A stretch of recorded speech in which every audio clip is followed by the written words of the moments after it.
ವೀಕ್ಷಕರೇ, ಮುಕ್ತ ಮನೆ ಅಂಗಳಕ್ಕೆ ನಿಮಗೆಲ್ಲರಿಗೂ ಸ್ವಾಗತ. ಇವತ್ತಿನ ಒಂದು ರೆಸಿಪಿ ಚಕ್ಲಿ. ತುಂಬ ಗರಿಗರಿಯಾಗಿ ಸಾಫ್ಟಾಗಿ ಕ್ರಿಸ್ಪಿಯಾಗಿ ಈ ಚಕ್ಲಿನ ಮಾಡಬಹುದು. ಸರಳವಾದಂತಹ ವಿಧಾನದಲ್ಲಿ ಜಾಸ್ತಿ ಇಂಗ್ರೀಡಿಯೆಂಟ್ಸ್ ಏನು ಬೇಕಾಗಲ್ಲ. ಅಕ್ಕಿ ಹಿಟ್ಟು, ಮೈದಾ ಹಿಟ್ಟು ಒಂದಿದ್ರೆ ಸಾಕು. ತುಂಬ ಈಸಿಯಾಗಿ ಈ ಚಕ್ಲಿಯನ್ನು ಮಾಡಬಹುದು. ಬನ್ನಿ ಹಾಗಾದರೆ ಈ ಚಕ್ಲಿಯನ್ನು ಹೇಗೆ ಮಾಡೋದನ್ನು ನಾನು ನಿಮಗೆ ಇವತ್ತು ತೋರಿಸ್ಕೊಡ್ತೀನಿ. ಅಕ್ಕಿ ಹಿಟ್ಟು 250 ಗ್ರಾಮ್, ಮೈದಾ ಹಿಟ್ಟು 250 ಗ್ರಾಮ್. ಅಂದರೆ ನೀವು ಎಷ್ಟು ಅಕ್ಕಿ ಹಿಟ್ಟು ತೊಗೊಂಡಿರ್ತೀರಾ ಅಷ್ಟು ಮೈದಾ ಹಿಟ್ಟನ್ನು ತಗೋಬೇಕು.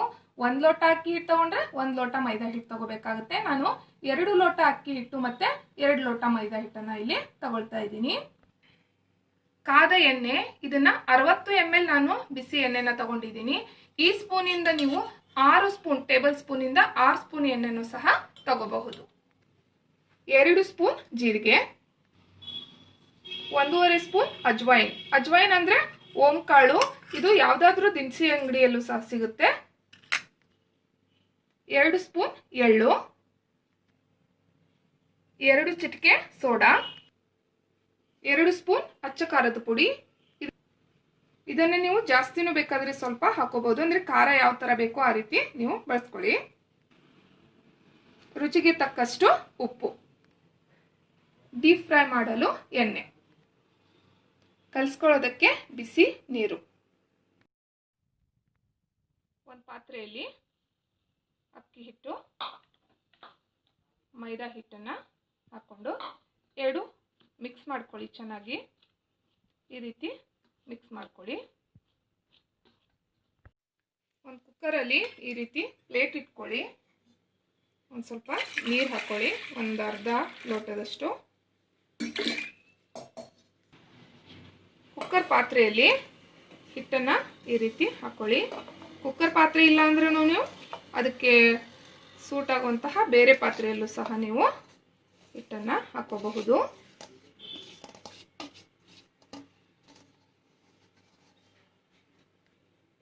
ಈ ರೀತಿ ಇಟ್ಕೊಳ್ಳಿ. ಈ ಥರ ಕ್ಲೋಸ್ ಮಾಡಿಕೊಂಡು ಗ್ಯಾಸ್ ಮೇಲೆ ಇಟ್ಬಿಟ್ಟು ಈ ರೀತಿ, ಇದಕ್ಕೆ ವಿಸಲನ್ನು ಹಾಕಬಾರ್ದು. ಈ ರೀತಿ ಚಿಕ್ಕದಾದಂಥ ಲೋಟನ ಇದ್ರ ಮೇಲೆ ಮುಚ್ಚಿಬಿಡಿ. 10 ನಿಮಿಷನ ಹೀಗೆ ಇದನ್ನು ಹಬೆಯಲ್ಲಿ ಬೇಯಿಸ್ಕೋಬೇಕಾಗುತ್ತೆ. 10 ನಿಮಿಷ ಇದು ಹಬೆಯಲ್ಲಿ ಆಗಿದೆ. ಇದನ್ನು ಒಂದು ಪಾತ್ರೆಗೆ ಇವಾಗ ಹಾಕ್ಕೊಳ್ಳಿ. ಬಿಸಿ ಇರುತ್ತೆ, ಸ್ವಲ್ಪ ನಿಧಾನಕ್ಕೆ ಹಾಕ್ಕೊಳ್ಳಿ ನೋಡಿಕೊಂಡು.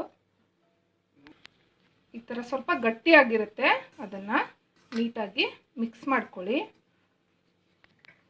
ಈ ಥರ ಗಂಟು ಇರುತ್ತೆ, ಅದನ್ನು ಕ್ಲೀನಾಗಿ ನೀವು ಎಲ್ಲವೂ ಮಿಕ್ಸ್ ಮಾಡ್ಕೋಬೇಕಾಗುತ್ತೆ. ಇದಕ್ಕೆ ಜೀರಿಗೆ 2 ಸ್ಪೂನ್ ಹಾಕ್ಕೊಳ್ಳಿ,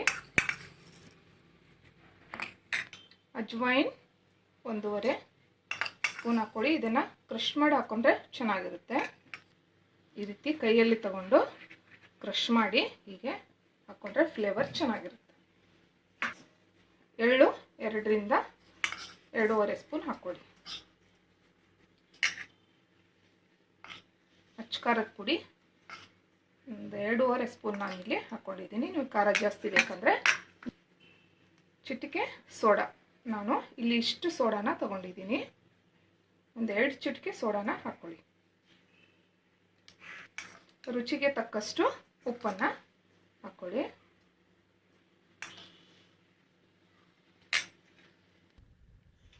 ಕಾದ ಎಣ್ಣೆ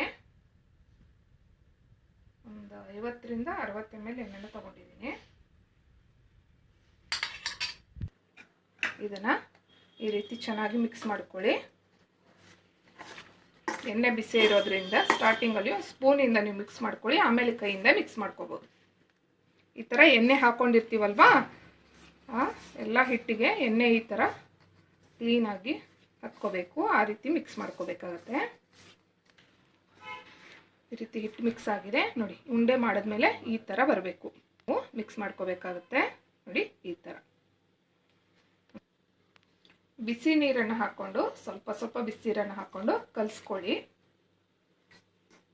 ಜಾಸ್ತಿ ಬಿಸಿನೂ ಇರಬಾರ್ದು, ನೀರು ಮೀಡಿಯಮ್ ಆಗಿದ್ರೆ ಸಾಕು.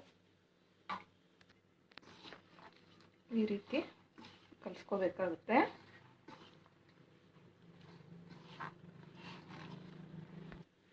ನೋಡಿ ಈ ಥರ ಚಕ್ಲಿ ಡೋ ರೆಡಿಯಾಗಿದೆ.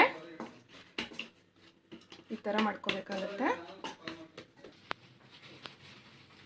ಒಂದು ಬಾಣಲೆಯಲ್ಲಿ ಈ ಥರ ಎಣ್ಣೆನ ಹಾಕ್ಕೊಳ್ಳಿ. ಎಣ್ಣೆನ ಚೆನ್ನಾಗಿ ಬಿಸಿ ಮಾಡ್ಕೊಳ್ಳಿ. ಈ ಥರ ಚಕ್ಲಿ ಹೋಳಿಗೆ ಒಳಗಡೆ ನೀಟಾಗಿ ಎಣ್ಣೆನ ಹಚ್ಕೊಳ್ಳಿ. ಈ ಥರ ಇದಕ್ಕೆ ಹಿಡಿಸುವಷ್ಟು ಹಿಟ್ಟನ್ನು ಇದರಲ್ಲಿ ಹಾಕ್ಕೋಬೇಕಾಗುತ್ತೆ.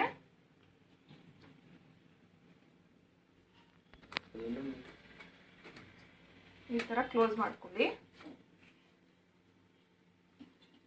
ಒಂದು ತಟ್ಟೆಗೆ ಸ್ವಲ್ಪ ಎಣ್ಣೆನ ಹಾಕ್ಕೊಳ್ಳಿ. ಇದು ನಿಮಗೆ ಯಾವ ಸೈಜ್ ಬೇಕೋ ಆ ಸೈಜಲ್ಲಿ ಚಕ್ಲಿನ ನೀವು ಈ ಥರ ಬಿಟ್ಕೊಡಿ.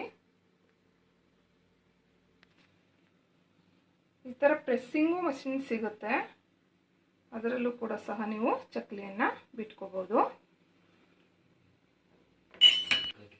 ಎಣ್ಣೆ ಬಿಸಿ ಆಗಿದೆ. ಈಗ ಕಾದ ಎಣ್ಣೆಗೆ ಈ ರೀತಿ ಒಂದೊಂದಾಗಿ ಹಾಕಿ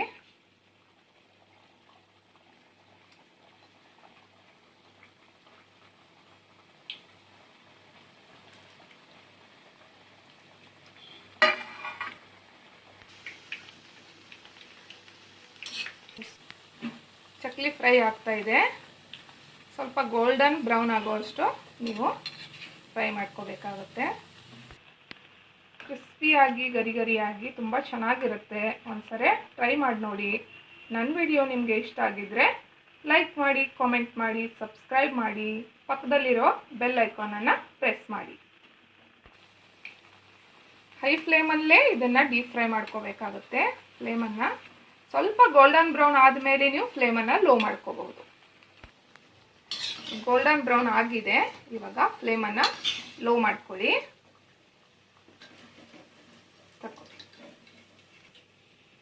ನೋಡಿ ಈ ರೀತಿಯಾಗಿ ಚಕ್ಲಿ ಬರುತ್ತೆ. ಗರಿ ಗರಿಯಾದ ಕ್ರಿಸ್ಪಿಯಾದ ಚಕ್ಲಿ ಈಗ ತಿನ್ನಲು ಸಿದ್ಧವಾಗಿದೆ.